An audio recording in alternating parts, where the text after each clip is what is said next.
Сәлем Муфест қатысушылары. Алдыңғы сабақта көргенде кіріспеден кейін біз енді ең бастысы мобилографияның самый базовый білімдерінің бірі, ең керегінің бірі, фундаменті ол бізде композиция. Енді бізге композицияны реттеу үшін бірінші біз телефонымыздағы именно камераны настройкасын реттеп алуымыз керек. Ол үшін телефонға кіреміз. Менде қазір iPhone, мына жақта Androidқа арналған отдельный скриншот шығатын болады. iPhone болатын болса настройкаға кіреміз. Төмен қарай түсеміз. Төмен жағында бізде музыка, TV, фото, камера деген сияқты раздел шығады. Сол разделдің ішіндегі камераға кіреміз. Камераның ішіндегі бізге ең бірінші істейтін настройкамыз ол бізде мынау композиция деген разделінде сетка деген неге галочкасын жасаймыз.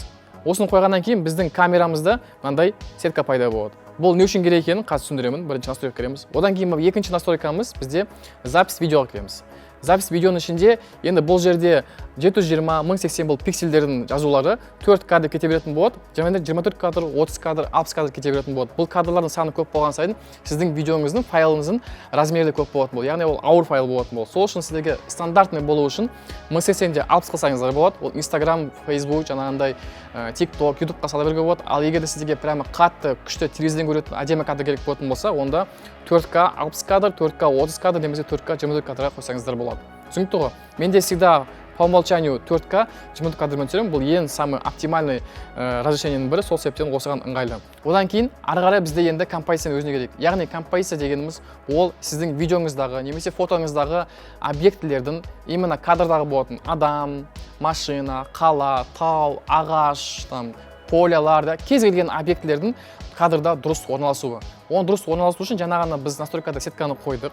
Сетканы қойғаннан кейін біздің камерамызда, яғни фотода, видеомызда мынандай линиялар пайда болады. Түзу линиялары көлденең екеу және вертикальный екеу болып келеді. Именно осының қиылысқан жерінде біз сіздердің объектілеріңізді қоямыз. Мысалы, мен адамның қолын түсіргім келетін болсам, мен міне адамның қолы тура ортаға тұрмау керек.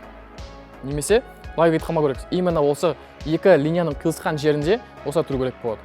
Яғни бұл композиция бойынша дұрыс есептеледі.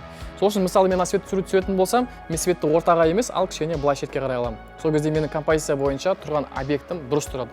Бұл тек қана мобилография емес, кез келген кино, видео, барлық видеографтар именно осы инструментті қолданады. Бұл сіздің видеоңызға профессионалды әдемі кадр беретін болады. Яғни композиция дегеніміз осы.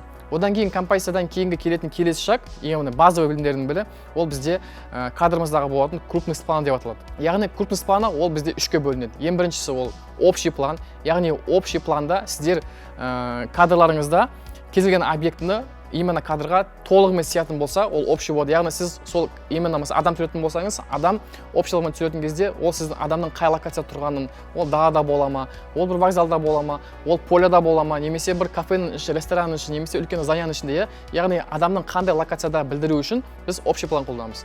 Одан кейін средний план деген бар. Яғни средний план ол жерде сіздерде адам түсіретін болсаңыздар, ол тізеден төмен немесе тізеден жоғары қиясыздар, немесе басқа да объект түсіретін болсаңыздар, кішкене уже бір 70%-ға жақындатасыздар.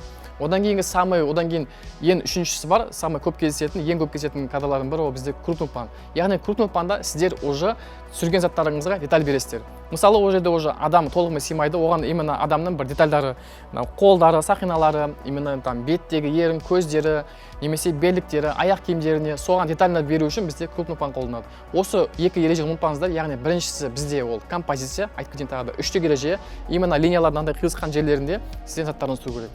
Одан кейінгі ереже ол крупность планы. Біріншісі общий план, екіншісі средний план, үшіншісі крупный план. Осы екі ережені қолданып, сіздер өздеріңіздің видеоларыңызды уже түсіріп бастайсыздар. Сонымен достар, біз бірінші сабағымызды бітірдік. Бірінші сабақта сіздерге жаңағыны композиция және біздің крупность планы үйрендік. Бұл мобилографиядағы, даже мобилография емес, кез келген видео саласындағы, кино саласындағы ең басты, самый фундамент білімдердің бірі. Потому что сіз видео түсіру үшін осы екі ережені біліп алсаңыздар, сіздердің видеоларыңыз уже профессионалдан шығатын болады. Ендеше достар, екінші сабақта жолыққанша, біз сіздермен екінші сабақта именно уже телефонымызды, қолымызды қалай ұстаймыз, қалай жүреміз, қандай кадрлар түсіреміз, соны уже үйренетін боламыз. Ендеше екінші сабақта жолыққанша сау болыңыздар.